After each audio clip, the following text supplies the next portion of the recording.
अलग झारखंड राज्य बना, हम इस प्रदेश के मुख्यमंत्री हुआ करते थे। तो ईद और दुर्गा पूजा हम दोनों चीज समाप्त होने दिए। एक बार दोनों समुदाय का पर्व समाप्त हुआ और इसके बाद हम उपायुक्त को बोले और एसपी को कि भाई दोनों समुदाय को बिठा करके बोलो, ईद में सड़क पर भी नमाज नहीं पढ़ेंगे लोग, और दुर्गा पूजा में सड़क पर जो पंडाल लगाते ये भी नहीं लगना चाहिए।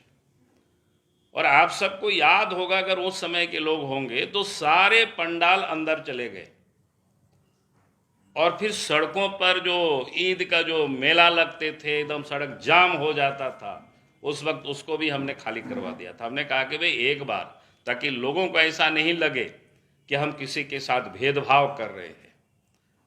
तो मेरा ये कहना है कि सरकार जब होती है तो उनको कानून के हिसाब से काम करना चाहिए, किसी भी वर्ग के साथ भेदभाव नहीं करना चाहिए। और न्याय, जो मैं बार बार कहता हूं कि भाई मानवीय दृष्टिकोण और नैसर्गिक न्याय के हिसाब से लोगों को न्याय मिलना चाहिए। कोई किसी को परेशान करे, तंग करे, चाहे वो जाति आधार पर, चाहे वो मजहबी आधार पर, तो ये कतई सरकार को बर्दाश्त नहीं करना चाहिए। लेकिन इस राज्य में जो आज जब से हेमंत सोरेन की सरकार बनी है, तो ये जानबूझ करके वोट बैंक की राजनीति के लिए समाज को या राज्य को हिंसा की ओर धकेल रही है। ये बड़ा खतरनाक खेल खेल रही है।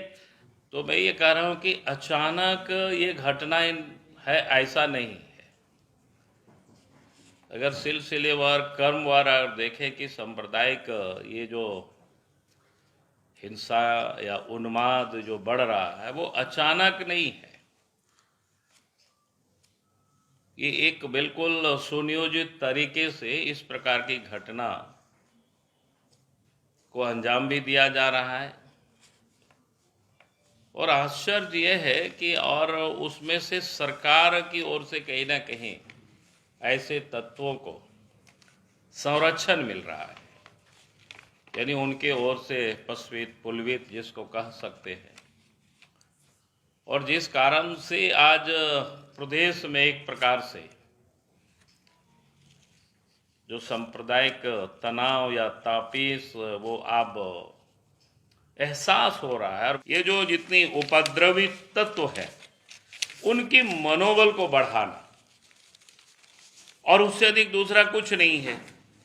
अब जब उसकी मनोबल बढ़ेगा तो स्वाभाविक है कि इस प्रकार की हिंसाएं, फिर आप सबको ध्यान में होगा कि रांची में ही जो घटनाएं घटी, उसके बाद आज तक उसका कोई रिपोर्ट कहीं कुछ आया नहीं, कोई कार्रवाई नहीं हुई अभी तक।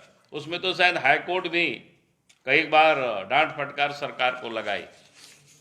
यानी आज राज्य में जो सरकार है वो पूरी तरह से आप कह सकते हैं वोट बैंक की राजनीति के कारण के खातिर पूरे राज्य को सांप्रदायिक हिंसा में झोंकने की एक प्रकार से वो तैयारी कर रहे हैं। ये राज्य के लिए, राज्य के विकास के लिए, यहाँ के लोगों के लिए सर्वथा कहीं से भी कोई उचित नहीं है। और आज भी जो जानकारियां मिली है कि कल से कि पुलिस अनावश्यक रूप से, कि स्वाभाविक है जब कोई इस प्रकार की घटनाएं घटती है तो फिर